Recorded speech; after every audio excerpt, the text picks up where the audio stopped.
Inilah kisah Kenshin dan Kaori, kisah pemuda kaya yang menyamar jadi cleaning service. Versi Kaori TV, episode 584. Iwan yang tiba-tiba berjalan ke depan. Kemudian Iwan berkata, agar menghentikan perampasan rumah yang dilakukan orang-orang suruhan. Kata-kata Iwan itu membuat para orang kaya di situ, yang diketahui bos perusahaan, yang bernama Pak Wawan, jadi murka mendengarnya. Iwan pun dihampiri polisi. Polisi yang mengawal pengusaha itu. Ada dua orang yang mendekati. Salah satunya pun bicara, "Hei kamu anak muda, apa kamu mau menghalangi evakuasi ini? Kalau kamu coba-coba ikut campur, bisa saya bawa ke kantor polisi. Kita yang jadi pengaman di sini. Jadi kamu jangan macam-macam." Iwan ditakut-takuti, akan dipenjara, kalau akan membela keluarga Sika. Semua warga pun melihatnya, termasuk Sika yang bersama orang tuanya. Sika pun merasa, telah membawa pria yang kerja cleaning service itu, terbawa ke dalam masalahnya, dan perasaan itu benar adanya. Iwan pun menjawab polisi.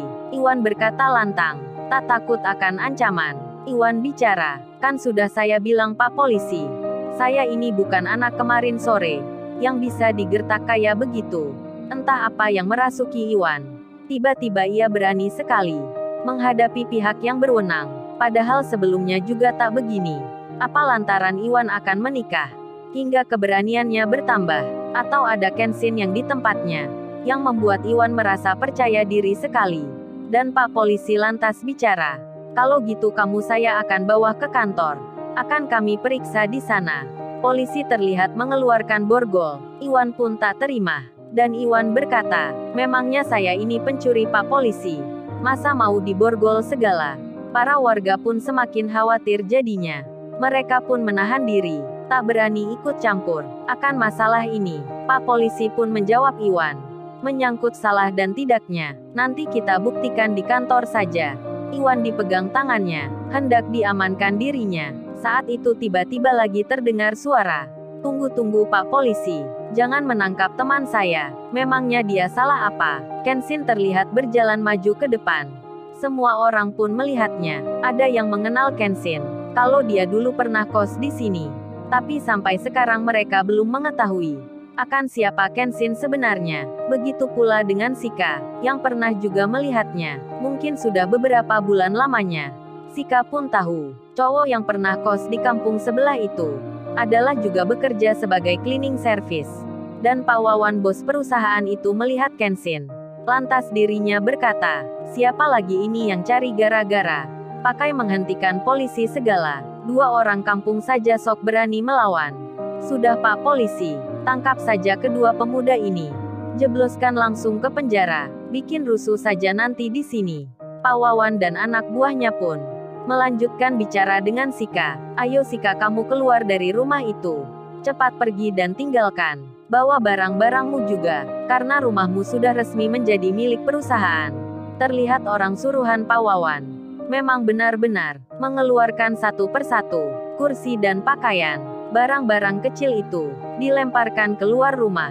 Kenshin pun didatangi juga polisi, hendak diamankan pula. Namun saat polisi mendekat, Kenshin memperlihatkan handphonenya. Kiriman pesan video WhatsApp ditunjukkan ke polisi itu. Kenshin kemudian bilang, oh ini Pak, coba lihat sebentar. Barangkali ada pentingnya. Sebelum terlambat lebih baik melihatnya. Dan oknum polisi itu pun melihat apa yang ditunjukkan Kenshin. Di handphone itu, ada Jenderal Bintang 3, yang sedang bersama pemuda ini. Saling bicara dan berdekatan. Terkejutlah oknum polisi itu. Kemudian Kenshin memindahkan ke video satunya. Terlihat jenderal itu berkata, oh ya Mas Kenshin, terima kasih sudah memberitahukan pada kami. Lain kali kalau ada oknum polisi yang tak baik, yang jadi backingan preman, yang jadi pelindung penjahat, langsung saja informasikan pada saya. Biar saya bersihkan institusi ini dari oknum-oknum polisi yang tidak baik. Rupanya itu rekaman video saat di kasus Mama Cece yang lalu. Dan juga masalah restoran Rena, yang diganggu para preman.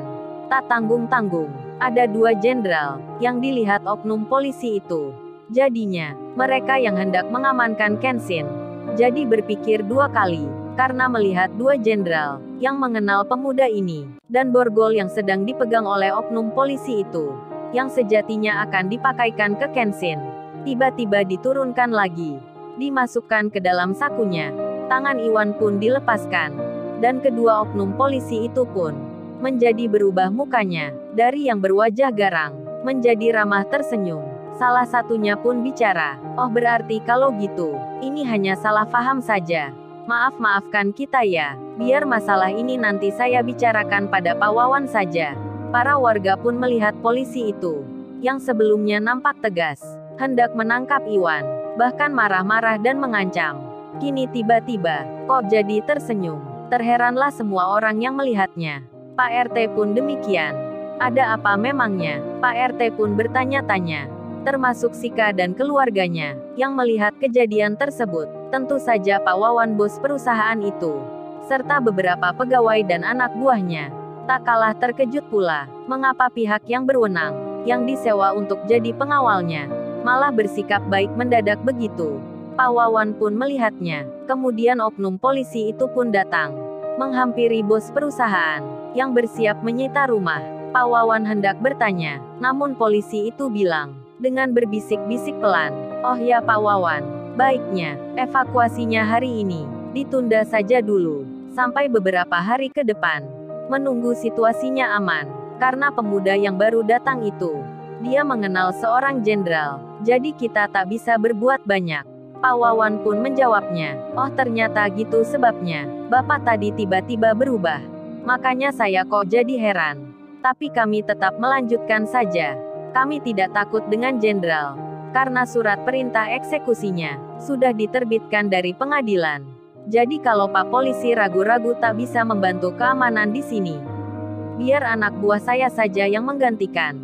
Pak Wawan bersikeras ingin melanjutkan, dan oknum polisi itu bilang, "Tapi saya beri masukan Pak Wawan. Saya kira pemuda itu bukan pemuda biasa. Dia mengenal seorang jenderal dengan akrab sekali. Saya khawatir nanti ke depannya, masalah ini akan diketahui." Pak Wawan pun menjawabnya, "Hal itu tak perlu dikhawatirkan Pak Polisi. Kita sudah menang di pengadilan. Jadi apapun hasilnya nanti, mereka tak bisa berbuat banyak." Pak Wawan tak menghiraukan nasihat oknum polisi itu. Dan oknum polisi itu pun mundur dari tempat tersebut, karena merasa hal ini akan menjadi besar nantinya, dan evakuasi diteruskan. Kali ini Kenshin maju bersama Iwan, menemui keluarga Sika. Kenshin pun bertanya, "Oh ya Mbak, apa benar yang dikatakan ibunya tadi, yang menyangkut pimpinan perusahaan itu, yang telah memfitnah Mbaknya?" Kenshin yang sudah diketahui Sika, kerjanya cleaning service. Sika pun menjawabnya, "Oh itu memang benar Mas adanya. Pak Wawan itu orangnya tak baik sekali. Sering mengajak perempuan karyawannya untuk menjadi wanita simpanannya.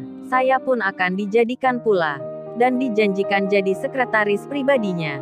Tapi saya menolaknya, berkali-kali digodanya, tetap saya pun tak mau. Dan tepatnya 1 bulan kemarin, saya berniat mengundurkan diri dari kerja, tapi malah diminta dulu untuk ikut meeting pertemuan proyek perusahaan yang akan dikerjakan. Saya pun ikut bertanda tangan, tapi ternyata malah jadi masalah. Saya dituduh berkorupsi, kerja sama dengan perusahaan lain, dituduh menjadi mata-mata, bahkan surat rumah sampai disita. Dan entah mengapa pengadilan tiba-tiba memutuskan kalau mereka yang menang perkara, padahal kami tak pernah dipanggil. Mungkin mereka pengusaha yang banyak uangnya, jadi bisa mengatur semuanya." Curhatan Sika didengar oleh Kenshin. Kenshin pun mengerti. Di tengah itu, Kenshin malah bercanda, "Wan itu dengar apa kata Mbak ini? Namanya orang itu kan hampir sama denganmu. Belakangnya ada Wannya juga. Jadi lu kalau sudah menikah, jangan suka melirik-lirik wanita lain lagi. Apalagi kayak pengusaha itu." Hahaha. Kenshin tertawa. Iwan menjawabnya, "Gua tak sama bro. Gua ini tipe orang yang setia. Setia sama Ririn sampai tua." Sika pun melihat Kenshin dan Iwan, yang bercanda dan nampak tenang. Sementara Pak Wawan dan segenap anak buahnya masih berdiri di depan rumah. Mereka saling bicara, membahas tentang rencana. Kenshin pun merasa, masalah ini harus dituntaskan segera. Karena Kenshin juga tak suka dengan perangai pengusaha itu. Lalu, bagaimana kisah selanjutnya? Subscribe channel ini untuk episode berikutnya. Terima kasih.